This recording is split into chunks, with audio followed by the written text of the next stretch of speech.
말씀 신명기 8장 1절로 6절을 중심으로 해서 40년 넘는 기회에 주시는 것이 무엇인지 살펴보는 건데 은혜 받기를 원합니다. 구약 성경을 읽어 나가려면 40년 인생 주기를 생각하게 되는 대목이 너무나 많습니다.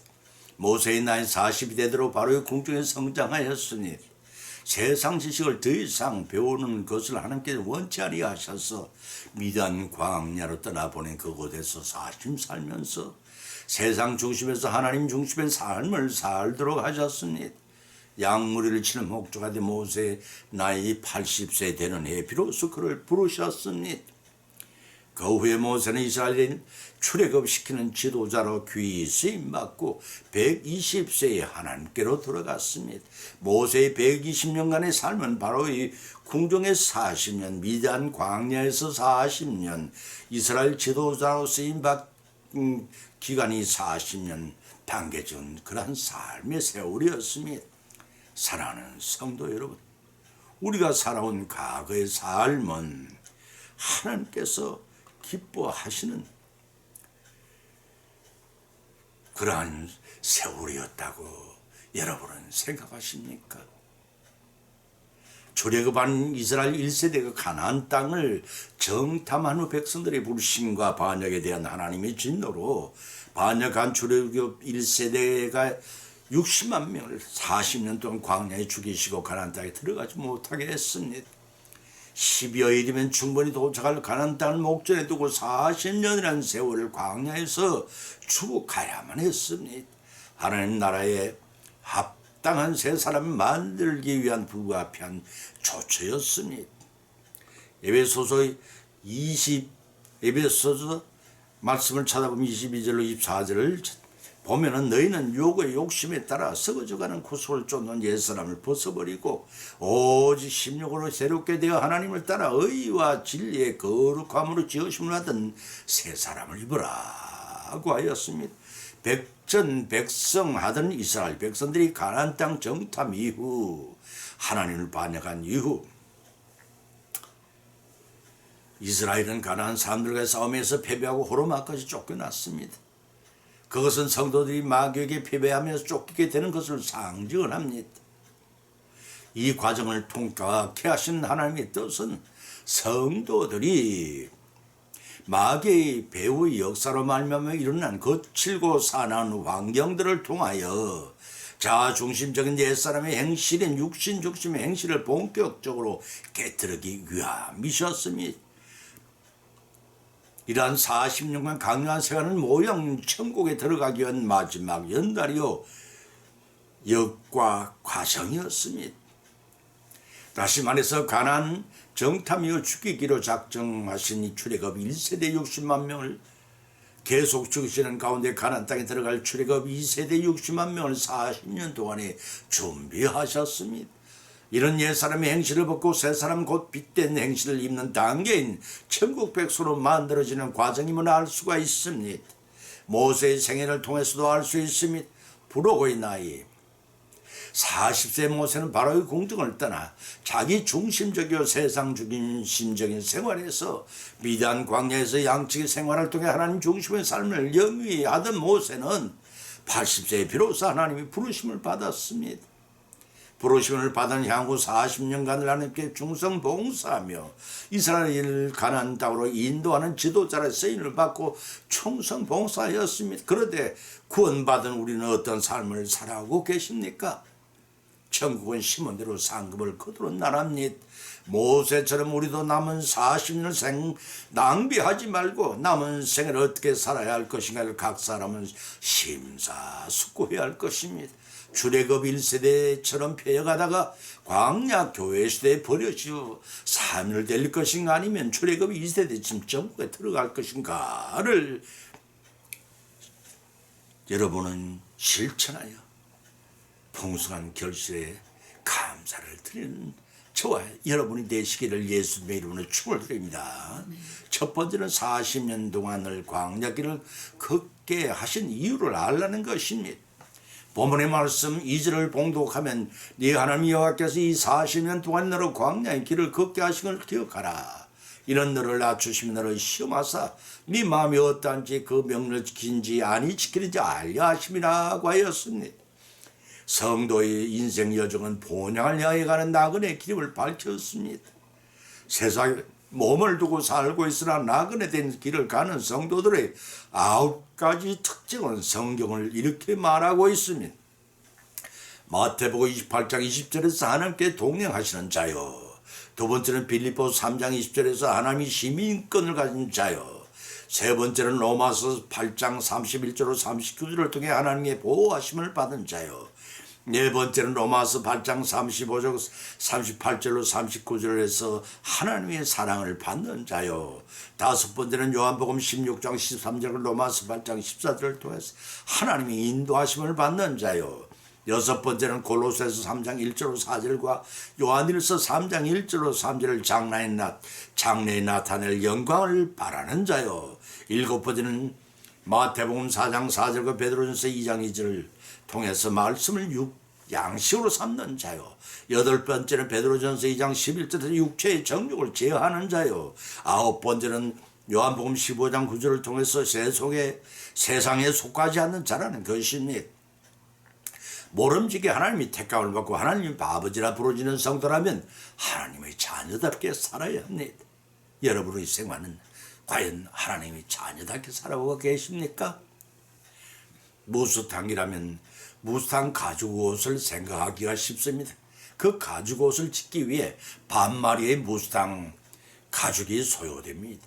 무스탕은 광야에서 하늘을 지붕 삼아 대를 따라 자라난 풀을 자유스럽게 찾아다니며 살아가는 야생마를 가리킵니다. 무스탕은 사람들에게 잡혀 길들이기 치면은 살아서는 경주 마라소의 명마가 되고 죽어서는 잡혀 죽을서는 가죽을 남겨 사람의 옷을 치어 입게 하는 그러한 명물입니다. 사냐를 자유롭게 뛰어다닌다고 그러한 무스탕이 되는 것은 결코 아닙니다. 택함을 받아야만 됩니다. 하나님이 구원받기 전까지는 우리 성도들 야생마 무스탕의 기질을 갖고 있어서 여간 사납고 거치는 세상에는 광야를 제멋대로 살아왔습니다. 그런데 하나님의 은혜로 여름밤 하늘의 별들처럼 많은 총중에서 바닷가에 모래알처럼 수많은 총중에서 우리 성도들은 하나님의 택함을 받고 구원을 받은 존재들입니다. 하루아침에 하나님만을 경외하고 경건한 삶을 산다는 것은 용이한 일이 아닙니다. 400년 동안 애굽에 종노라던 이스라엘을 하루아침에 하나님만을 섬기는 백성으로 만들 수 없는 노릇이었습니다. 하나님께서는 모세를 불러 이스라엘 지도자로 삼고 바로의 탄압에서 먼저 구원해 주셨습니다. 당시의 초강대국 통치자였던 바로에게 하나님이 잘 알지 못하는 이방과 이스라엘 백성의 10가지 재앙을 통해 하나님의 절대 권능의 위력을 보여주시면서 하나님의 백성들을 구해내셨습니다. 12여일이면 충분히 도착할 가나안 땅을 40년 동안 광야 길을 걷게 하신 이유는 본문에서 이렇게 말씀하고 있습니다. 너를 낮추시며 너를 시험하사 네 마음이 어떠한지 그 명령을 지키는지 아니 지키는지 알려 하심이라고 기록하고 있습니다. 하나님께서 이스라엘 백성들로 하여금 인간이 생존하기 힘든 광야로 이끄신 것은 애고의 노예 생활에 구원해 주신 백성들이 어찌하는가를 시험하기 위함이셨습니다. 힘들고 어려운 광야에서 그들이 할 수 있는 일은 하나님을 의심하든지 아니하든지 그래야 하나님이 겸손히 섬기든가 불경하든가 양자택일을 하게 만드셨습니다. 이 선택을 위해 하나님은 이스라엘 백성들을 광야로 보내셨던 것입니다. 오늘날 우리 성도들에게도 광야 교회 시대의 시험 풍파 속에 살게 하시는 것도 이와 같은 이치라고 할 것입니다. 이처럼 하나님께서는 광야와 같은 이 세상에 살고 있는 성도들의 마음을 확인하시고자 하십니다. 하나님의 뜻에 순종하는 자, 불순종하는 자에 따라서 성도들은 하나님이 자신을 향해 무엇을 원하시는지가 항상 분별하는 신앙의 자세를 가져야 합니다. 로마서 12장 2절의 사도 바울은 너희는 이 세대를 본받지 말고 오직 마음을 새롭게 함으로써 변화를 받아 하나님이 선하시고 기뻐하시고 온전한 뜻이 무엇인지 분별하도록 하라고 권면하고 있습니다. 이 권면을 받아 우리 성도들도 출애굽 1세대처럼 광야에 사멸되지 말고 출애굽 2세대처럼 하나님께 순종한 삶을 통해 광야 같은 이 세상의 삶을 잘 통과하여 하나님을 기쁘게 해드리는 저와 여러분의 여석이 되실 주님으로 축원드립니다. 두 번째는 40년 동안 만나를 먹이신 이유를 알라는 것입니다. 본문의 말씀 3절을 봉독하면 너를 낮추시면 너로 줄이게 하시며 또 너를 알지 못하면 네 열조도 알지 못한 만나를 네게 먹이신 것은 사람이 떡으로만 사는 것이 아니요 여호와의 입으로 나오는 말씀으로 사는 줄을 너로 알게 하려 하심이라고 하였습니다. 신약에서 출임하신 예수님께서 시험 받으실 때 인용하신 말씀이 곧 본문의 말씀입니다. 예수님께서 공생에 계시 직전에 사단의 시험을 받으셨습니다. 그때 본문 신명기 말씀을 인용하여 성리하셨습니다. 그 첫째는 사람이 모든 말씀은 사는 줄을 널리로 알게 하려 하심이라는 신명기 8장 3절의 말씀과 두 번째는 너희 여호와를 시험하지 말라 신명기 6장 16절의 말씀과 세 번째는 네 하나님 여호와를 경외하며 그를 섬기라 신명기 10장 20절에 기록되는 내용입니다. 이러한 본문의 말씀도 하나님께서 선민 이스라엘 백성들이 40년 동안 거칠고 사나운 환경과 광야길을 걷게 하신 이유를 밝히고 계십니다. 그것은 너를 낮추시고 너를 줄이게 하시며 또 너를 알지도 못하면 너희 열조도 알지 못한 만나를 네게 먹게 하시는 목적이 있다는 것입니다. 사람이 생존하기 극히 어려운 광야 생활을 하나님께서 이스라엘 백성에게 강요하신 것은 겸손하게 만들기 위하며 줄게 하신 것은 하나님을 의지하도록 하기 위하며 이슬처럼 하늘에서 내려주신 만나를 먹이신 그 이유가 따로 있다는 말씀입니다. 하나님의 징계는 그 뜻이 선명합니다. 살아는 이스라엘 백성을 걸어서 12일이면 당도할 수 있는 가나안 땅을 40년 동안 유리 방랑하게 하신 것은 가데스 바하나에서 하나님 불신하고 원망한 징벌이었습니다. 이스라엘 백성들을 미워하셔서 징벌을 내신 것이 아니었습니다. 일본 속담이 귀한 자식일수록 여행을 시키라는 말이 있습니다. 고생을 시켜 집이 얼마나 소중한 것을 알게 하려 함이었습니다. 이와 같이 하나님께서 선민 이스라엘 40년 광야 생활을 시키신 목적은 자신이 어떤 존재인지를 깨우쳐 주시고 사람이 떡으로만 살 수 없는 존재임을 자각시키기 싫어하는 데 있으셨습니다. 그런 의미에서 본문 서두의 말씀 너를 낮추시며 라는 말씀이 떠선 하나님에 대한 백성의 자세를 알아보기 위해 광야에서 매우 빈핍한 상태에 있게 만드셨다는 것입니다. 출애굽기 16장 1절로 3절을 찾아보면 이스라엘이 출애굽한 지 제2월 15일에 엘림과 시내산 신광야에 이르렀으면 더위에 지치고 커피 나오느라고 누룩을 섞지 않은 무교 반죽 그릇에 남은 신앙이 동이 나게 되었습니다. 이스라엘 백성을 불안했습니다. 밤이면 광야에 사는 맹수들만이 울부짖는 풀 한 폭이 자라지 않는 광야였기 때문이었습니다. 온 회중이 모세 아론을 원망하기 시작했습니다. 우리가 애굽 땅에서 고기 가마 곁에 앉았던 때와 떡을 배불리 먹던 때 여호와의 손에 죽었더라면 좋았을 것을 너희가 이 광야로 우리를 인도하여 내어 이 온 회중으로 줄여 죽게 하는도다 라고 하나님께 그 뜻을 찾기보다는 곤피한 환경을 주신 하나님을 원망했습니다. 이런 10대 재앙을 일으켜 출애굽시키는 하나님의 능력까지도 불신하는 처사였습니다. 오늘날의 성도들 사면 초과의 시험이 닥치면 하나님께 왜 이런 현실을 주셨는지를 찾아 깨닫고 엎드려 회개하여 구원받으려는 생각보다는 견디기 어려운 현실 주심의 원망부터 먼저 하지 않는가를 돌이켜보시기 바랍니다. 부모가 자식을 징계할 때는 해당한 이유가 있듯이 하나님께서도 분명한 사유 없이는 성도를 공경치 하게 하시질 않습니다. 그 징계의 목적은 하나님만을 신뢰하는 겸손한 자를 만들어 하나님의 도우심과 하나님께 의지하게 만드시기 위함인 것입니다. 본문의 이스라엘 백성들에게도 그런 목적을 가지시고 낮추신 것입니다. 그런 한가운데 다음과 더 귀중한 사실을 깨우쳐 주기 위함이셨습니다. 열조도 알지 못한 만나란 땅에서 생산된 적이 없어서 이스라엘 백성들도 이것이 무엇이냐고 물을 정도의 뜻을 지닌 초자연적인 만나를 가리킵니다. 떡 반죽이 떨어진 그날부터 이스라엘 백성들에게 만나를 이슬처럼 하늘에서 내려주셨습니다. 향후 40년간 가나안 땅의 정착의 첫 생산물을 수확하여 먹기까지 하나님께서 일용할 양식을 날마다 부족함이 없이 만나를 내려주었습니다.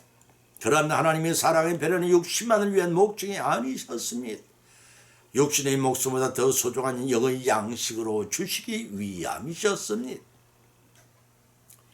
그래서 본문 중반절을 이하여서 떡으로만 사는 것이 아니라 요 입으로 나오는 모든 말씀을 사는 줄 알게 하려 함이라고 하신 것입니다. 인간은 하나님이 지으실 때 흙으로 육신을 만드시고 코에 생기를 불어넣어 생명이 되게 하셨다고 성경은 기록하고 있습니다. 다시 말해 사람은 죽으면 흙으로 돌아간 육신과 영은 불멸인 영으로 구성되어 있습니다.